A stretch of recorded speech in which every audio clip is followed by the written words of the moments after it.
Hello, and a big welcome to all of you out there, and a big welcome to our special guest today, Ashley Stahl. Um, so nice to see you again. You have been with me once before, but it was before our technical good YouTube channel. Yes, yes. Gotta love technology. Yes, and it's always so nice when we can see each other. And you have also some pictures today you want to show. You um, you are doing a lot of good for the horses. Please tell us about it. Well, I really appreciate that. It's something I'm very passionate about. And I also tell people it is a labor of love. um, One of the first pictures that I picked out is really special to me because this horse, he's really what started my rescue.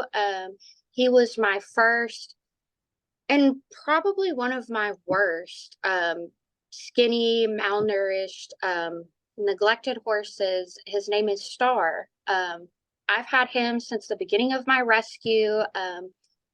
He was seized in a neglect case from somebody that had, it was horses. I have another horse that came from the same place that was not quite as bad as him, but they had all kinds of animals that they came in and seized. But you can kind of see how we got Oh, him. That's what he looked like when we got him. yes. Um, Absolutely. I mean, just skin draped over bones. Um, and I still have him to this day. He's right. I look at him outside of my window every day in the kitchen. He he's really what started it for me. How long time ago was that? That's probably been about 5 years now. I've Hmm?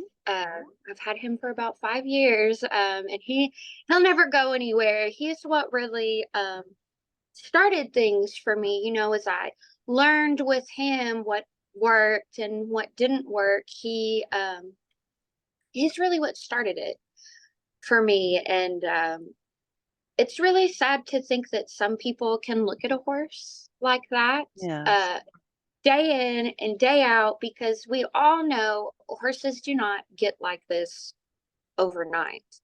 that's right. Um, this is a long process for a horse to deteriorate like that, and Mm.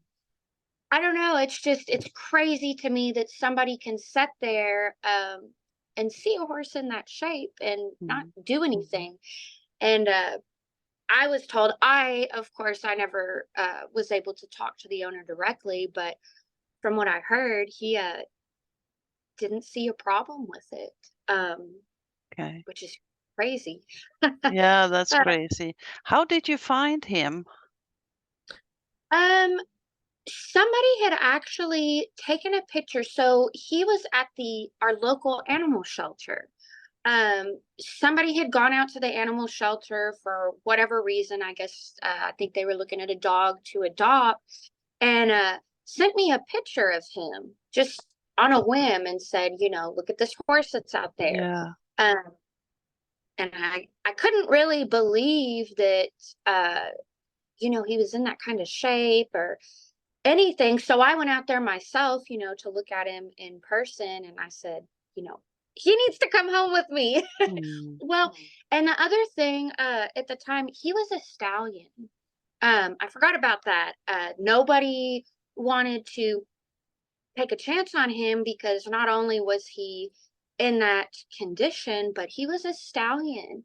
Yeah. So that was kind of a big ding, if you will, against him, because there's not a lot of people that want to take on a stallion, or that are set up, to take one on.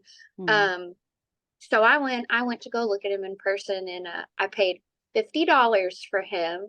Uh, and I tell people that was one of the best $50 I ever spent. Um, Yeah.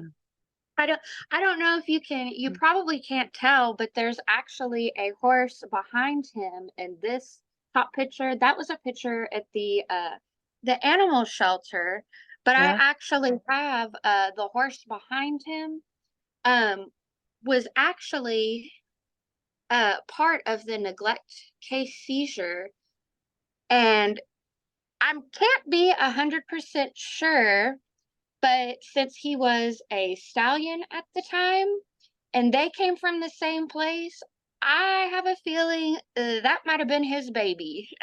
Okay. Yeah. So, I think, since they did come from the same place, that's my assumption. But Yeah. she wasn't in quite as bad a shape as he was, but lo and behold, she had a little one cooking in there. But I do think that could have been his little one. He's gilded now, of course, but Yeah. I couldn't take one and leave the other. So, and I also have her. She'll never leave either. She's been with us the same amount of time.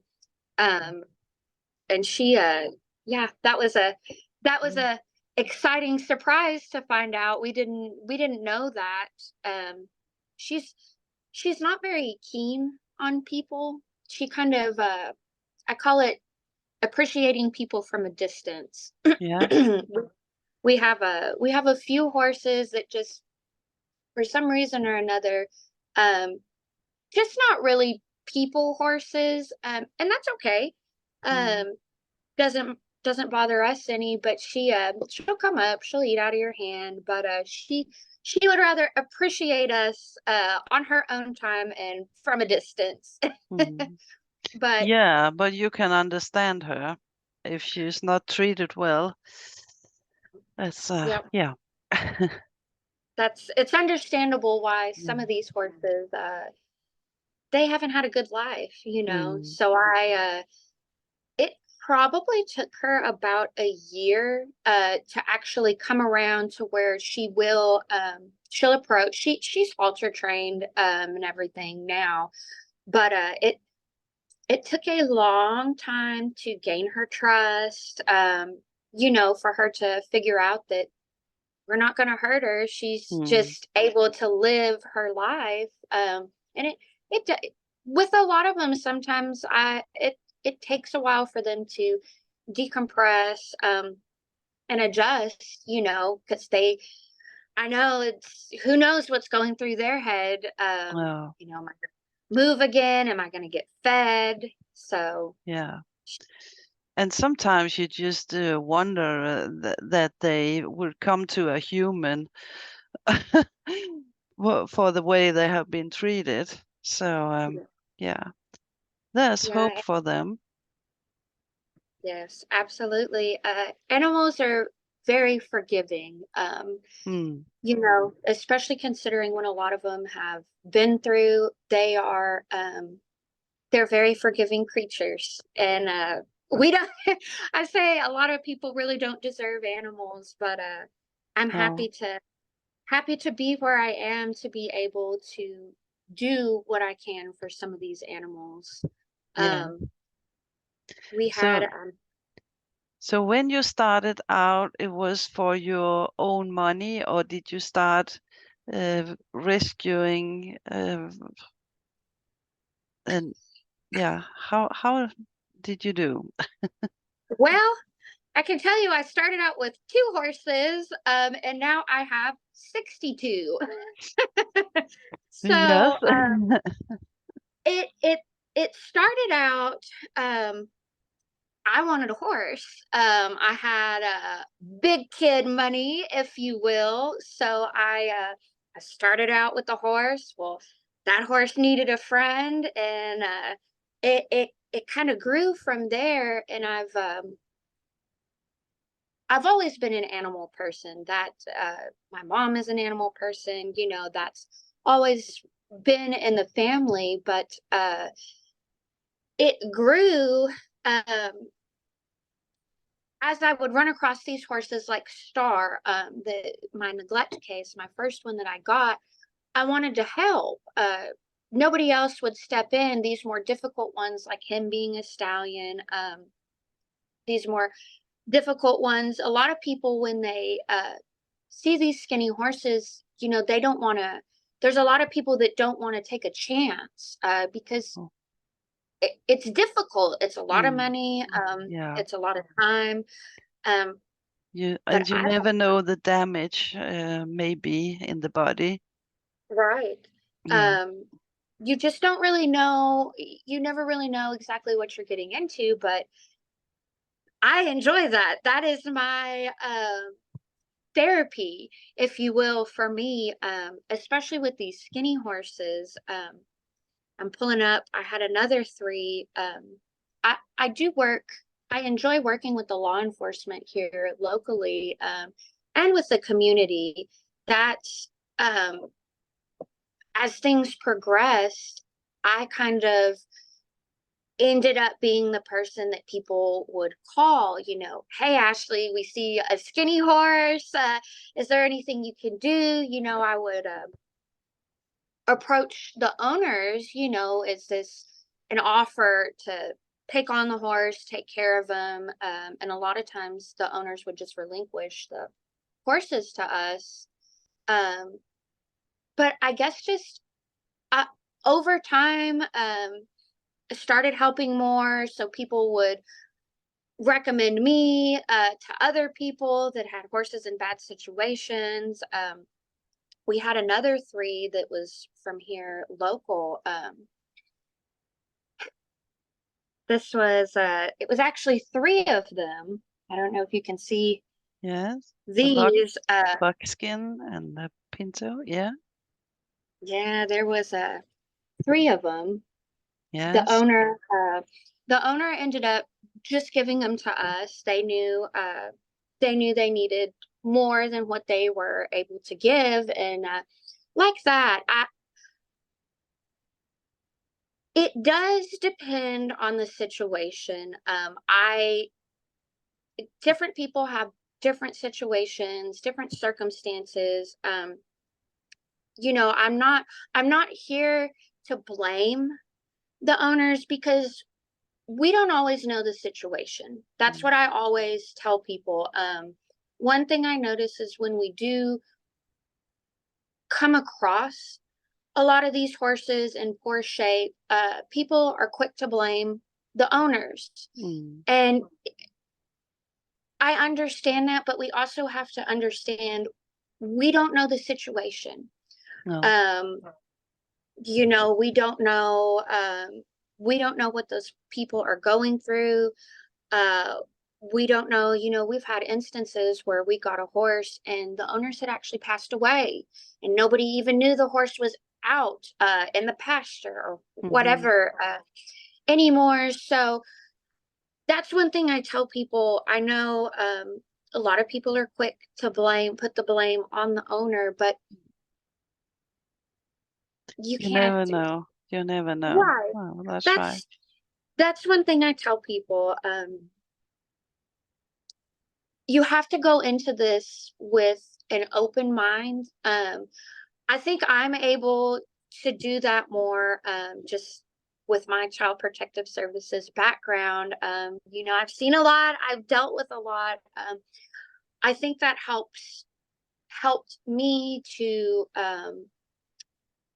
work with people and work through these situations and grow and build those relationships with the community, with law enforcement, with other people and surrounding towns. We're a small town, and then we're with the surrounding smaller towns. I feel as time goes on, I've kind of been able to build those relationships and be able to work with people. I have a lot of people that ask me, well, how did you get here? Time. Oh, it's just been time. Doing what I love doing. I do. I love doing what I do. I love the people that I've met doing this. A lot of these people I've never met in person.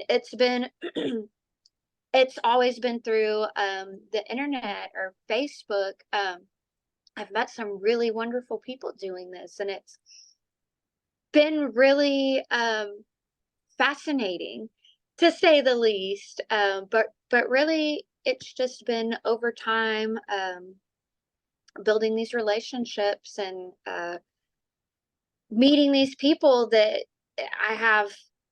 Honestly, daily now, I get messages daily of people asking me to take these horses, or do I have room for more, constantly now. Um, like I said, I remember when I just had two. Yeah. That's a lifetime ago now. And with 62 horses, I reckon you need some help also. Help would be great. I do a majority of it on my own. Now I do living on site is a total game changer. Being able to live here, roll out of bed and feed everybody and check on everybody. Of course, like my more critical cases, I have them closer to the house, so they're close by where I can check on them. But just being here, I'm so thankful um, for the situation that I have where I can live here and go out and check on everybody.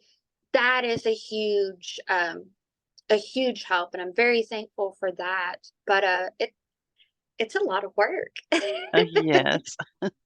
And it's And 24 hours. yeah, and even if you love it, it's always, it's Christmas, it's New Year, it's Sunday, it's all the time. Yeah. 24/7. Mm. Yeah, it is. It is. So it takes, I guess, a certain kind of person to be able to dedicate that time, because it's 24/7. You don't get vacations, you don't get breaks. I'm okay with that. I have accepted the task, if you will, of rescue, and what comes with it, and I love it. I know it has its ups and downs, but the reward at the end of the day when you see these changes, especially with these neglect cases, Mm.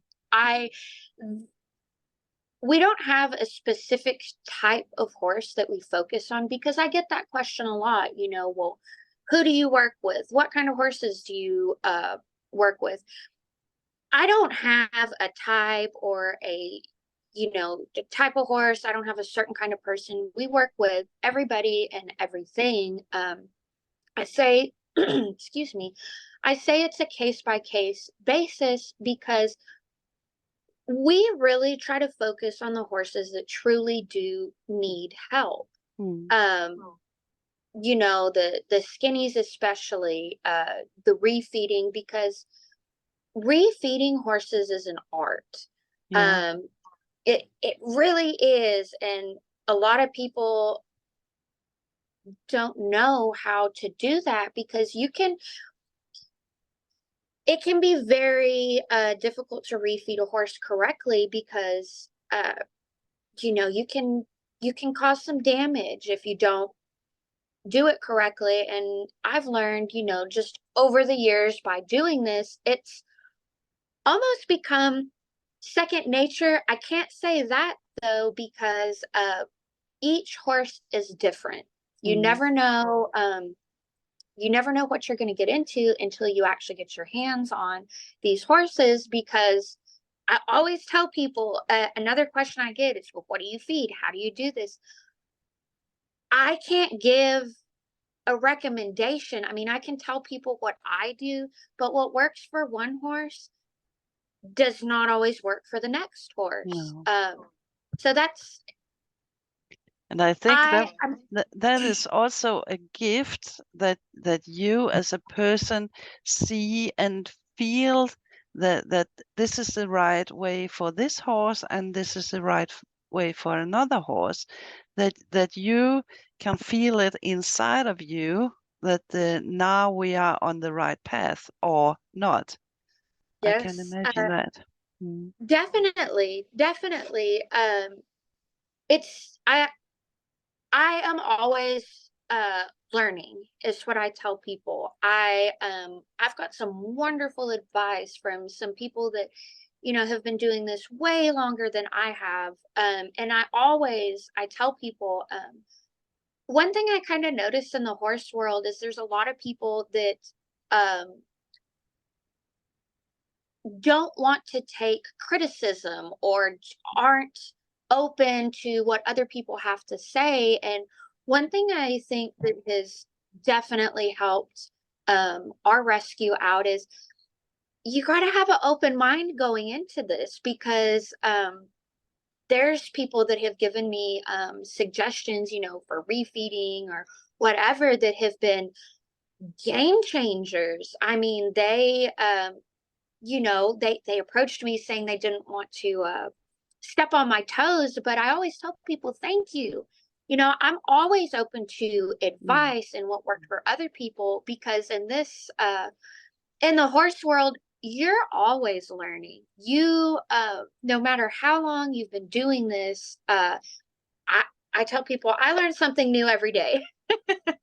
And I don't think I'm ever going to, know everything there is to know. So I think one of the big deals is being open to talking to other people and seeing what works for them. Because some people don't like it when you offer, friendly advice or No. stuff like that. I've just noticed everybody's different on that, but that's been a big one for me, is just an open mind. Um, Yeah, and I can also imagine that it's not always a horse is skinny because it doesn't get some food. It could be an illness in the body, something like that, and it is a big challenge to see that that. we have, and that's right.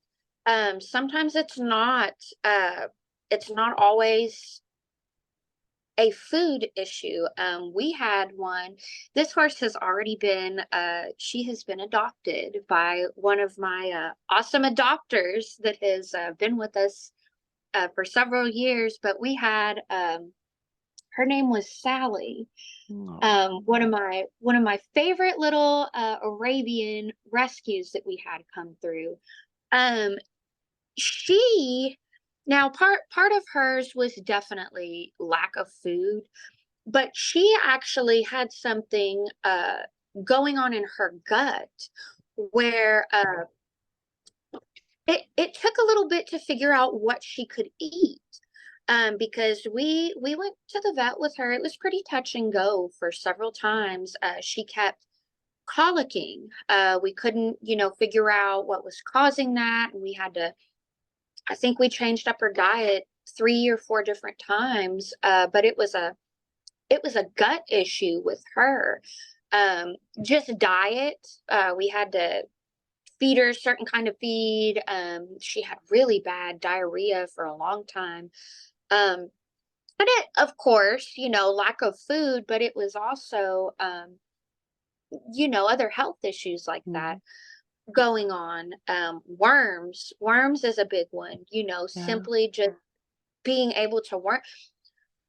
One thing I will say on that, with my skinnies, I'm really careful worming these skinny horses. Mm. I usually wait a little bit. I don't wait a long amount of time, but one thing I've noticed, when some of these horses have a really high worm count Mm. and they're really skinny, and then you go in to worm them, I'm careful with that, because worming these skinny horses, and when they get rid of those worms, Mm. that can do some damage. Yes, Um, and so it is poison they get into their stomach. So if Mhm. they're sensitive and all that, then it's yeah. it can really it can kill them. Mm. We have not I have not had any that died from that, but we've had some that got really sick. That was another learning curve. But we've had some that got pretty sick, Mm. worming them. So I usually wait. I like to address putting weight on these horses. Same thing with getting their teeth done. Yes. I know getting their teeth done will help them gain weight, but I do not feel comfortable sedating a horse that's just skin and bones, No. in order to float the teeth. So that's why I do mash, with them and get some weight on before we do that. Little things. And people do not have to do it the same way. That is just how I've found the best way it is for us, to do things. And Mm. everybody's going to have a different opinion, and that's okay. But just little things I found over time, that have helped us with our horses, with these rehabs, different things like that. Um, it just learning over time. Like I said, we're always learning. Yes, yes. That One of my favorites, I have been following you, is Henry. Do you have him still? Oh yes, I will have him for the rest of his life. I will. Oh, Let me find a picture of him. He has been one, probably my most challenging horse that I mm, have ever had. So this is him. he yes. um he has a very interesting case. I think he is my first horse that I have ever had that chooses me. Um, he is, if somebody that he has never been around approaches, he is at the other side of the pen so quick. Mm, But me, I go in there, he talks to me, he follows me, I can touch him all over. But if somebody else gets around that pen that he's never met before, mm, he will not have anything to do with them. Um, I've never really had a horse like him before. He's very unique. And let's see, I guess I've almost had him for about a year now. Um, and it's been very interesting. I keep saying that, but it's a trust that I've been building with him all these months. But it's really fascinating to see how far he has come. And he is another stallion. Nobody wanted to take him because he was unhandled. He was a stallion. He had no training before I got him, um, which was another learning curve because I can do the basics. I can halter train. I can gentle. I can, get them to load in a trailer, pick up their feet, but that's about the extent of my training. So it's been really fun to learn with Henry, because he was not halter trained before he came to us. He is halter trained now. Um, I can touch all over his face, his neck, his back, his front legs. We're starting to work on back legs now. So it's really cool to see the progress, and with it's time. It is literally just time. That patience, I mm, guess I should say, is the number one thing that I've learned with him.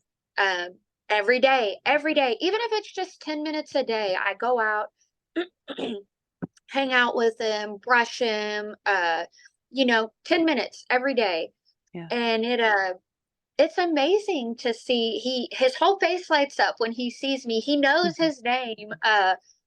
He even where his pen is, I can see him through my window. So sometimes I'll go to the window and I'll wave at him and he sees me in the window and he'll start talking to me. But he's he is I can't wait to see where we will be a year from now. Um I don't know if he will. be a riding horse. I don't know. No. We'll see though. I don't like to, if he isn't going to be a riding horse, that's okay too. I would love to train him for liberty, doing tricks and stuff like that. So Mm. we've got big plans in store. But it You must have. yeah, he's been a lot of fun. Yeah. A challenge, definitely a challenge. I don't know.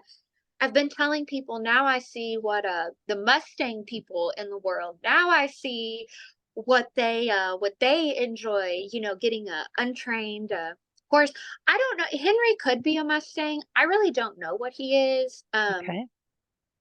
I He seems like he has the personality of one. How he is so partial to me and not so much the strangers. I don't know, but I do see what Mustang people enjoy about the training process and bonding with your horse. Mm. It has been it's been really fun. Um, Definitely really fun working with him. And like I said, I can't wait to see where we are a year from now. I can only imagine, the progress that we've made. I haven't had him quite a year. Um, but I'll be anxious to report back to Yeah. see where we are and what we're doing a year from now. But it's really neat to be able to take these horses that have otherwise they he wouldn't have had a shot. No. A stallion, no training, wild as can be. Mm. Um, I really want future plans. I would love to get set up better for some of these unhandled horses that they don't have a chance. I mean, it takes a certain kind of person that's got the time to dedicate to these horses to set them up for success. Um, at some point, I would like to be better set up to take on more cases like that because I knew when I committed to Henry, I knew this was a long, long journey I was signing up for. I knew Mm. that, and I'm prepared for however long it takes. And like I said, we may not ever ride. That might not be something he wants to do, and that's another thing. I think listening to your horse will Mm. tell you, your horse will talk to you. It may not be in a language that you can understand, but I know that sounds so weird, but if you listen, your horse will tell you what they do want to do or they don't want to do or what they're comfortable with doing. You just have to listen. Mm. Um, that's one thing I think people rush sometimes so much to get, you know, their list of things done that they want to get done. Well, sometimes you got to take a step back, especially with these rescue horses. Mm. I think that's one thing in rescue, you don't know where these horses came from. You don't know their history. You don't know what they've been. Just like people, you don't know what their past experiences are. Where it takes one horse comes around in a month can be another year for Mm. another horse. I've had a horse take, over a year just to come around and decompress and feel comfortable. And that's what I tell people, we can't, it's not always step one, step two, step three. Sometimes it's step three, and then you have to go back to step one. Or Mm. sometimes you got to throw a step four in there that you didn't know you needed.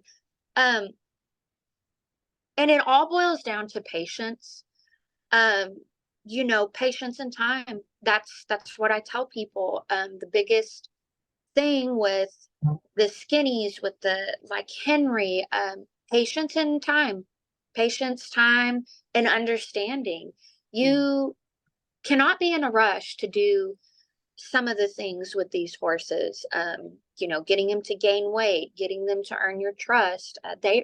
They're just like people. No two horses are alike. So the mold that fits one horse isn't always going to fit the next horse. And that's just, I know everybody thinks differently. Those are my life experiences and doing this for all these years that I found out. Just like people, and you never know until you get the horse too. That's what I always like to learn their personalities. I was just talking to somebody at work the other day. I can almost, for the horses that we've had for several years and that I've got to know over the years, uh I can pick their voices out when I hear them, like down in the pasture. Mm. I don't even have to see them. I can hear their voice and say, oh, that's Pooch, or Mm. that's Myron. You know, Yeah. I like to get to know them, and learn their personalities, and find out what they like and what they don't like. And that's another thing that I tell people. We're a little bit different, in rescue.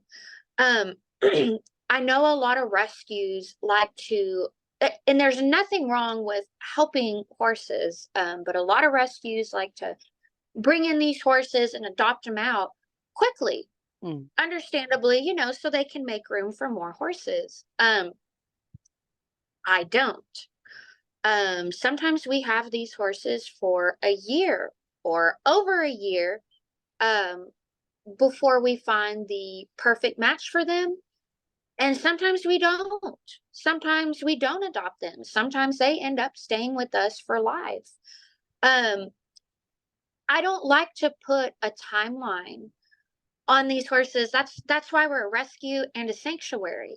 Um, if it takes a horse a year, 6 months to be adopted and find that perfect match, okay. Um, I don't want to rush it. And sometimes these horses get adopted very quickly, which is great. Mm. There's nothing wrong with a quick adoption. I just, I like to match people and horses with what I think would work best. So I'm never in so much of a rush that I can't take a step back and evaluate, certain families that are looking for certain things. Oh, okay, well, this horse might be a good match. I don't like to rush things so much that I don't think a horse would be a good match for a family. Because I get that question a lot. How do you do this? Since I don't have a lot of adoptions now, I've had more in the past year as we've grown. Um, but I don't like to rush. And if, like I said, if we don't find that perfect match or that perfect home, then they're here for the rest of their life. Mm. And same thing with our adoption contract. They are in place to protect the horses, because the last thing I want is any of these horses ending up in a situation like they were before. Because Mm. the majority of the time, a lot of these horses that we get are do come from bad situations. Not always. Some of our horses come from amazing families that I'm still in touch with to this day. Not all of them do, though. Some of them do not have as good of owners, and I do my best to make sure these horses end up with their happily ever afters. Mm. And a lot of our adopters, they become my friends. I end up staying in touch with them for years to come. And I've met a lot of really fantastic people in the horse world doing this. So, Yeah, that's great. But you have 62 now. How big is your capacity? well, so where I'm at, the property that I'm at has actually been in my family for about 100 years. Mhm. So I am on about 500 acres. Um, so I have a lot of space to expand. Um, I have a lot of future goals. I have a lot of programs I want to set in place. I want to I don't want to tell the world everything just yet. But Oh, I a definitely little. have just a little bit. We have some big plans for this next year, especially with being nonprofit now. I've got big plans. I have been saying for years that my max was going to be 50 horses, and here I am with 62. So I don't know. It's But it okay. must be difficult as well to say no. If you see a horse that is really needing something. It Yeah. is. It is very difficult. And I think a lot of rescues have problems saying no because it is extremely difficult to say, yes, I will help this horse, but no, I won't help this horse. Mm, Yeah, that it's a learned art. And you always feel bad. There have been ones that I've said no to that you always feel bad when you say no to a horse, but mm, you have to know what you are capable of taking in and capable of taking care of, and knowing when to say no. yeah. Um, I do try to gear towards the horses that need the most help. I do. The horses that don't really have a chance, the ones that don't ride or that have medical issues or, whatever. I do try to focus on the ones that need help, but saying no to those other ones, it weighs on you. Mm, It does. That's part of the job we signed up for as a rescue, though. mm, That right. just it's part of it. Um, and it's 62 horses is a lot. Mm, Um, 24/7, 365 every day. But it, it's very rewarding at the end of the day, to be able to do what we do. I will say I could not do what I do if I did not have my wonderful followers and supporters. Man,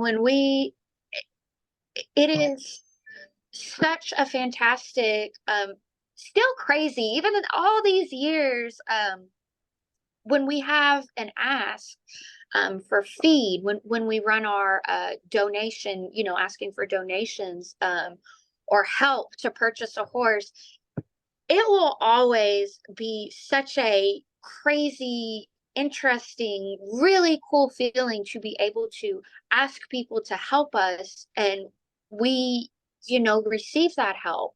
I never dreamed when I, first started out with my first two horses that grew into four, and here I am now setting at 62 horses. I never dreamed that I would be working with the people that I do, doing what I do, have people, sending us these donations in order to help these horses or pay these medical bills. I could not do it without the community that has, built up around me. The followers, the people, they it's really fascinating to see all this come together and all these people work together for the same goal. mm. Um, That I must really also appreciate be very rewarding to see that people really want to help. Yeah. this. I can't ever tell everybody thank you enough that helps us and continues to support us. It's it's really, it's just cool. I don't know. I have so many words I'm thinking of, but it's Yeah. really cool that what was my passion is also other people's passion. Mm. Because it's a very expensive passion. Yes. It's a very expensive passion that other people are also passionate about. So it's really just a neat thing to watch, that other people want to participate in and help, you know, help do what we do. I'm very appreciative of meeting the people that I have over the years and continue to meet. I continue to meet amazing people through doing this, and I'm very thankful for each and every one of them. But I couldn't do it without everybody else's love and support. And through all these years, I'm very fortunate Mm. um, that people support this. That's why I work hard. That is why I do what I do. Um, for the horses, for the people that believe in me.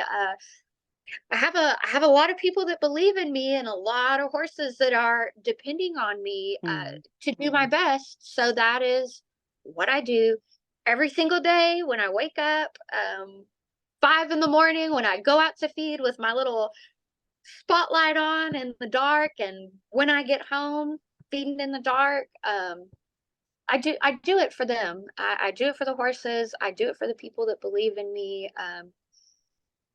It's a labor of love. I know I keep saying that, but it is. Mm. It is a labor of love. But I love it. I'll do it until I don't exist anymore. This is it's my Yeah. dream. It Mm. is. It's really a childhood dream that started out with little plastic horses, Mm. um that has evolved into something I'm very passionate about and hope to continue doing it for many, many more years. And like I said, we have big plans in the future. I have some really big plans that it has taken all this time to get to this point, but I've got some really cool things in the works for our community here, and for the future of our rescue and sanctuary. So I'm excited, even though I've been doing this, I guess this would be going on 6 years now.